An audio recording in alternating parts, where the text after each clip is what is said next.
Selamat pagi sahabat-sahabat Kristus. Tema saat teduh pagi ini adalah kehadiran Tuhan di tengah badai. Bacaan Alkitab terambil dari kitab Injil Matius pasal 14 ayat 22 sampai 27 yang berbunyi demikian. Sesudah itu Yesus segera mendesak murid-muridnya naik ke perahu dan mendahuluinya ke seberang.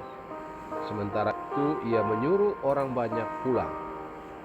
Setelah orang banyak itu disuruhnya pulang, Yesus naik ke atas bukit untuk berdoa seorang diri. Menjelang malam, ia sendirian di situ.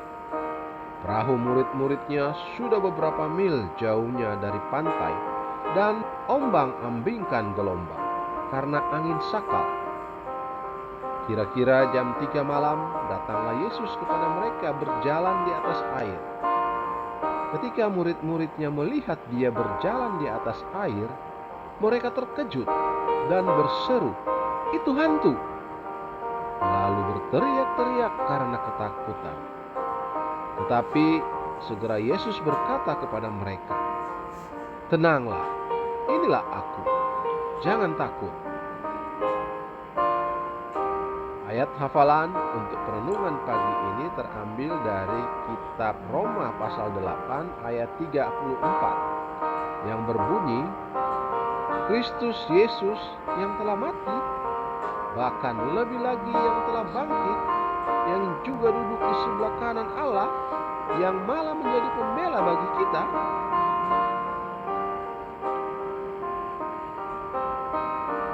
Sahabat-sahabat Kristus, berlayar atau berkendara melewati badai memang menakutkan, karena pandangan yang kabur membuat kita tidak yakin akan arah dan takut akan keselamatan kita. Hal ini juga berlaku dalam badai rohani, yaitu keadaan yang tiba-tiba dan tidak terduga yang tampaknya menjungkir balikan dunia kita. Ketika para murid diterpa angin kencang di Laut Galilea, mereka mempelajari beberapa kebenaran berharga yang juga dapat membantu kita di tengah badai yang kita hadapi. Antara lain, pertama, Yesus menjadi perantara bagi kita. Sementara para murid berjuang melewati angin dan ombak, Yesus berada di gunung berdoa. Hari ini dia ada di surga, menjadi perantara bagi kita. Roma 8 ayat 34. Yang kedua, Yesus adalah pelindung kita.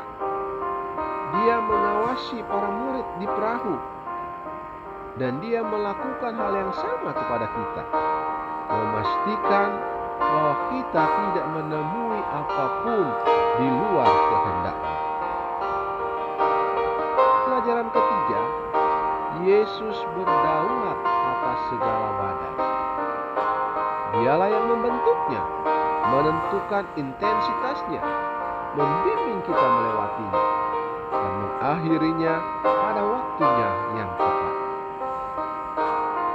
Sahabat-sahabat Kristus, Kristus tidak meninggalkan kita dalam badai yang kita hadapi, melainkan terlibat secara erat menggunakan badai tersebut demi keuntungan kita.